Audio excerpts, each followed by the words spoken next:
The trick is we have to make our cover this tall to cover up where the grill bolts and all that. But we have to get down to for the secondary latch and the main latch and all that stuff. So we're gonna have to make some kind of cool return that drops down in there for the latch mechanism. You know, the hood clears all this, but then your latch hangs down, and you have a secondary latch that hangs down that has to go all the way down here to hook. So you don't want it to travel that far before it hooks. So we have to figure out how to nicely put that down. We already have a little recess over here that makes room for the hood. So just kind of follow that angle down and see how it comes out. This is why we do it out of cardboard first. Try to figure out what we're doing before we go to metal.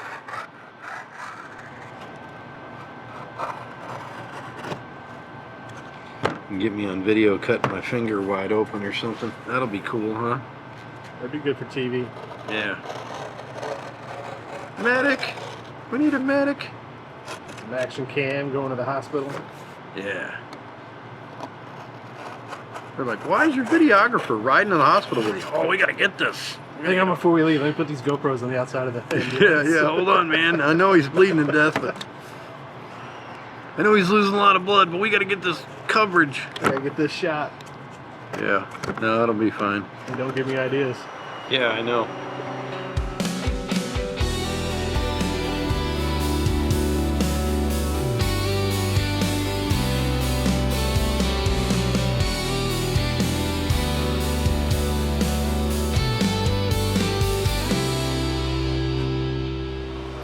Final design. Okay, yes, the final design. We signed off on this one.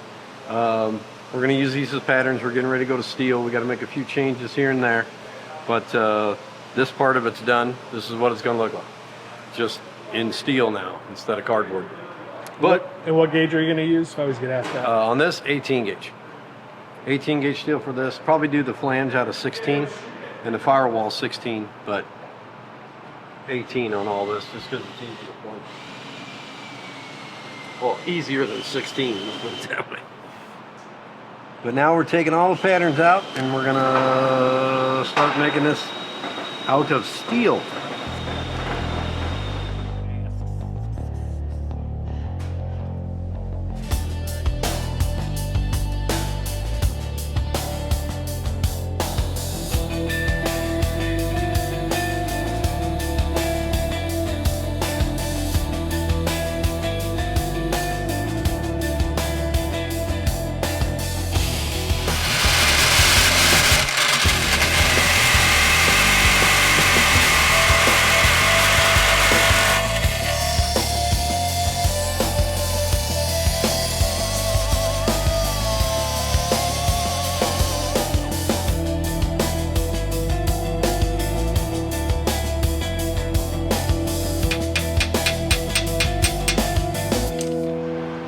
Starting to put some shape in her.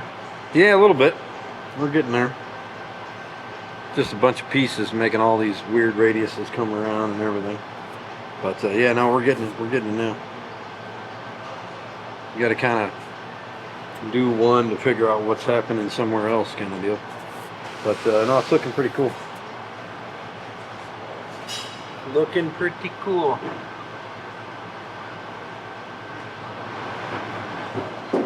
Just got to figure out my transition because it's going to look like that. But this is, you know, this is a broke edge where we're doing a radius, so that kills some of the corner.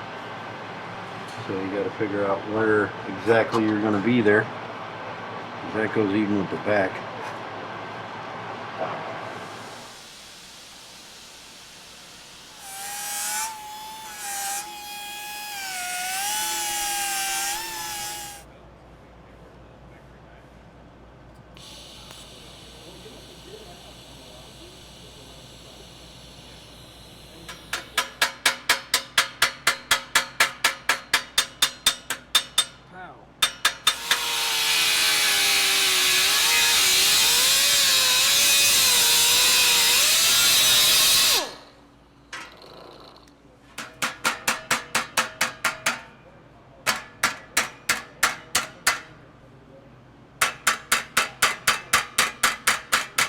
So why'd you cut that just to hammer it?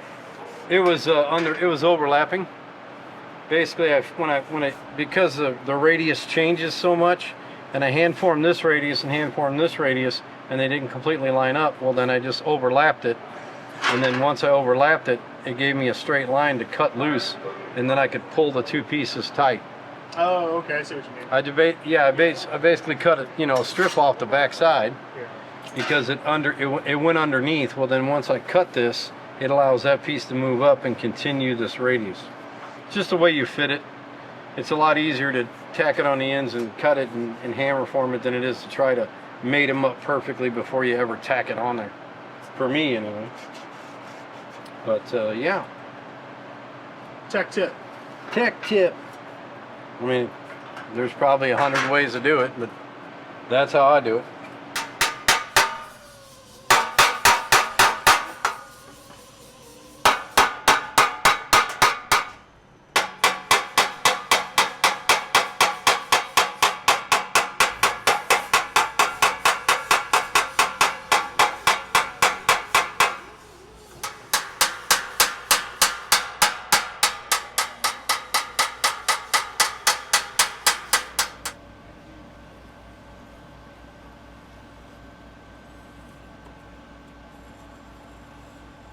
We're working on a hammer form die we're going to make to put the beads in this engine bay. We're just trying to get a size, and we're going to run some test panels and see what we like. You're just playing around with different shapes then? Yeah, different shapes. It's basically we're gonna basically hammer a channel or some grooves in there, and we're working on the shape of the side of the radius, what radius it's going to have, how much flat's going to be on the bottom. So we're actually going to hammer this into the metal, kind of like the grooves in a truck bed or something, an actual straight line that makes a pattern or design. But we have to build dies for the hammer so we can hammer it in there. What do you make the dies out of? Some really thick hardened steel. Oh, okay. So, hard steel, enough that it won't distort when you hit sheet metal with it. So we have some stock that we use. Biggest thing is get the shape and then make a male-female die so you can hammer it in there. So we'll see how that goes.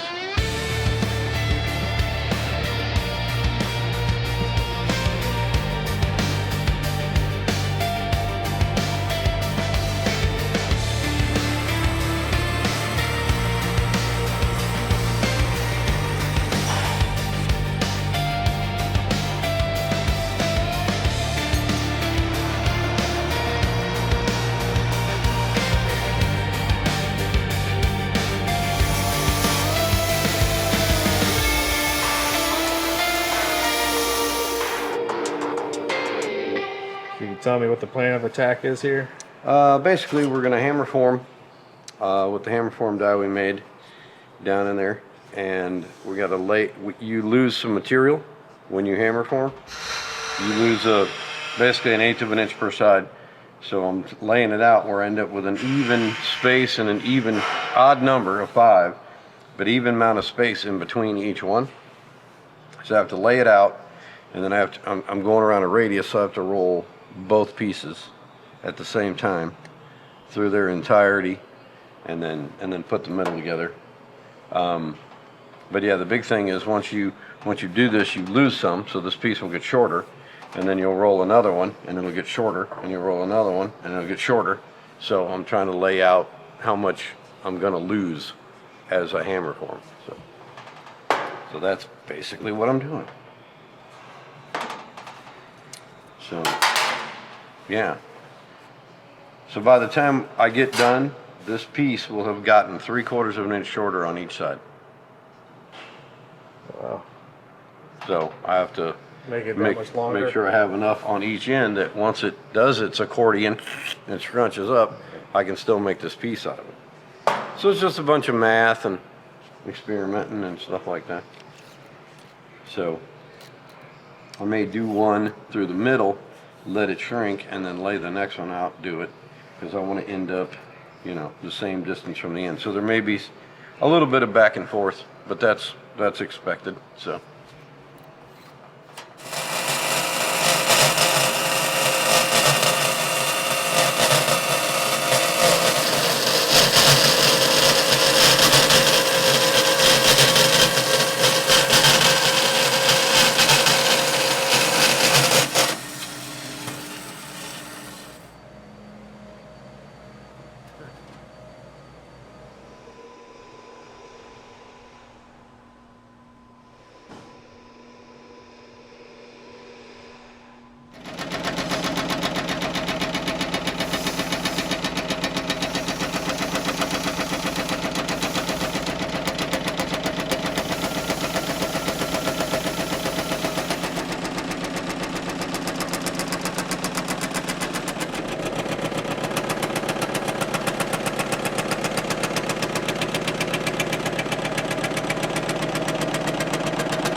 I have to make multiple passes to go this deep. So we're doing our layout. So once I start running the second one over, since these are the same length and that's the center line, once I get the machine set and run through this one, have to turn it around, run through this one, then run through this one, run through this one. That way they all end up lining up with one another. So it's multiple passes. So there's like six passes to get to depth. So that's 6 passes here, 6 passes here, 6 passes here, and 6 passes here. But for every setting, I got to do both of these panels in both places. And then when we do the next one, it's the same deal.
How's it coming along?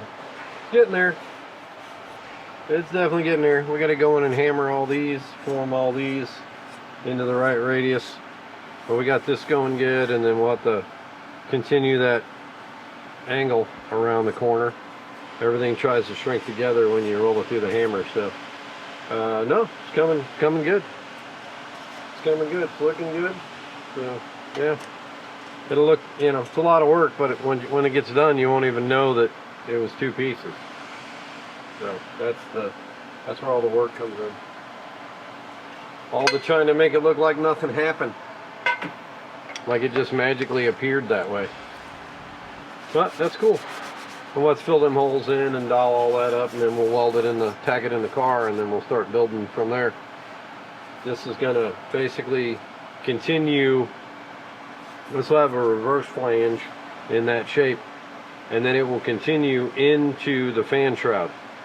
So the lid will, this groove will continue down into the fan shroud. So it'll just keep going, and then it'll stop in the fan shroud in different lengths probably.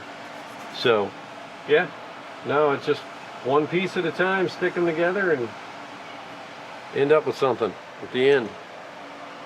With any luck. And then we may just cut it in half and throw it away. Start over. You never know. Let's not do that.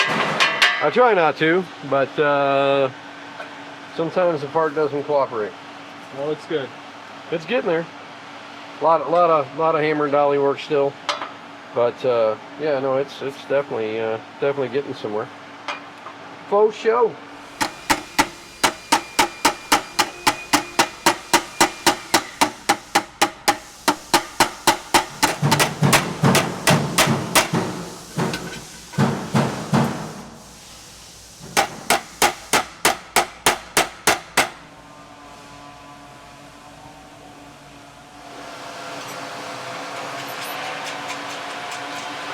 It's temporary. Just mock-up. It's temporary. Make sure they fit. I gotta mark holes and transfer things. And cut it apart. And cut it apart and weld it together and then cut it apart again. You know, the cool stuff.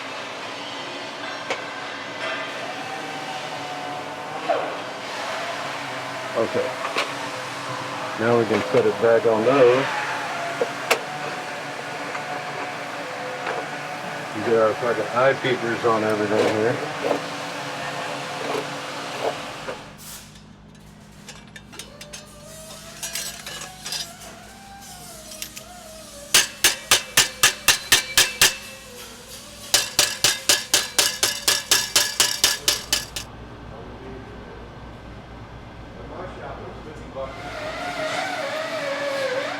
Yeah, I gotta cut it all out and get it looking the same thing.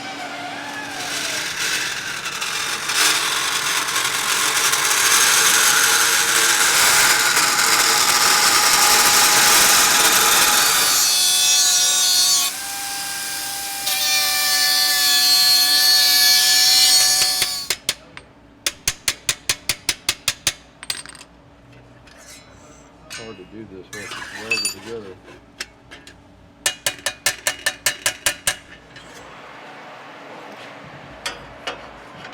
So that is going to be a continuation of that. So then you can just trace that bottom pattern onto the. Well, it's the idea. Cut it out. It's the idea. Yeah, that's the idea. And then cut it, and then this will get welded in the fan shroud, but I'll have to cut the fan shroud in half again and just work on the top side. That's going cool. It's going to be different. For sure.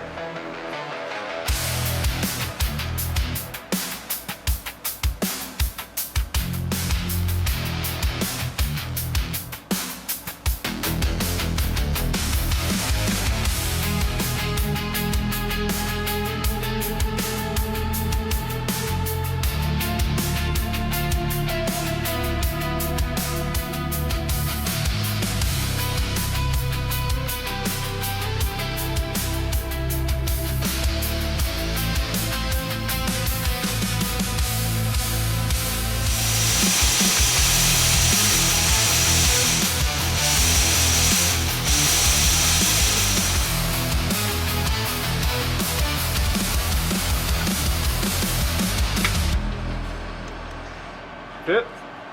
It's pretty close. It's going to take a little bit of grinding, but I want to leave that top radius, so I'm good with that. Yeah, I'm good with that. So it's going to be a little bit of work up on the top, but if you put it up there, it does fit. Yes. Needs a little bit of workage. Yeah, see, it's pretty close to going in there. It goes in on the ends. Sort of. There's going to be a little bit of work in the middle and around, so I'll sand that top radius a little bit where those are, and but I got to get it welded back together first. I'll get this welded back together where it's perfectly flat and straight and square, and then I'll then it'll be solid again, and then I can fit this piece, because it's going to take a little bit of fitting for sure. But it is very close, yes. We're probably within, like I mean, it goes in right there. So it'll go in over here as soon as I get that top dealt with. So yes, it's very, very close to fitting. And then we'll get her tacked in there, and we'll have grooves. Sweet.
Thanks for watching. If you want to see more build videos like this, help us out by liking, commenting, and subscribing to our channel. And it's a little thing to do, but don't forget to turn on those notifications. If you want to buy merch, go to store.classiccarstudio.com. See you next time.